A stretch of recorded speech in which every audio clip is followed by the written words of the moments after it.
China's diplomatic overtures to Russia this week have raised questions about Beijing's support for Vladimir Putin's war in Ukraine. But Politburo member Wang Yi is visiting Moscow, armed with a proposal for peace. And today, Mr. Putin said, following a meeting with Mr. Wang, that cooperation between China and Russia is key to international stability. The Russian leader said relations with Beijing are developing well and that he awaits a visit from Chinese President Xi Jinping. Mr. Wang stressed that China-Russia relations will not succumb to pressure from other countries. Instead, both nations are ready to deepen a strategic cooperation. Mr. Wang also met with Russian Foreign Minister Sergei Lavrov, where he expressed Beijing's willingness to maintain cooperation regardless of the international situation. For more, Stuart Smith joins us live. He's in Moscow. Stuart, Wang Yi just met Russian President Vladimir Putin. What did they discuss?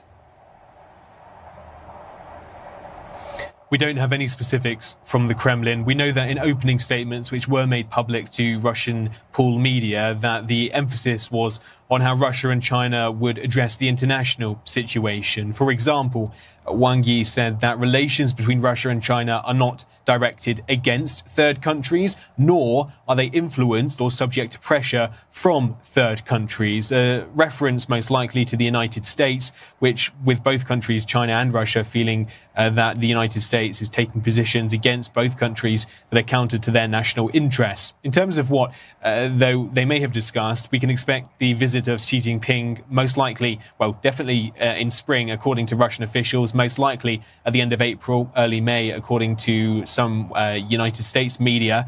That would be very important. With that kind of meeting, it would be both reaffirming the Russian-Chinese relationship, although there seems to be no doubt about that from this visit from Wang Yi. And there will also be attempts made, potentially, to try to find some resolution. We know that Wang Yi is trying to find some sort of peace agreement for Russia, Ukraine, and also Europe and the whole world more broadly, China says. But we don't know what exactly Moscow is willing to accept, nor how much leverage China is willing to use on its part. Stuart, Mr. Wang also met the Foreign Minister Sergei Lavrov with new agreements on his mind. What's the outcome of their meeting, though?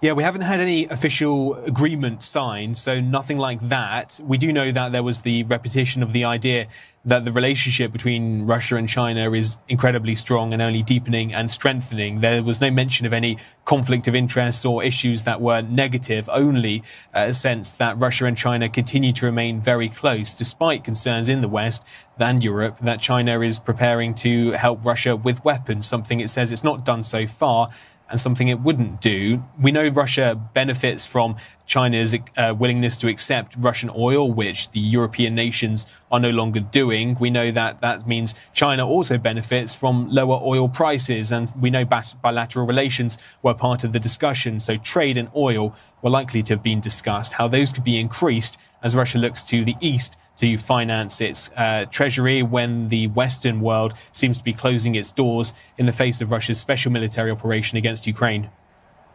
Challenges remain for Russia.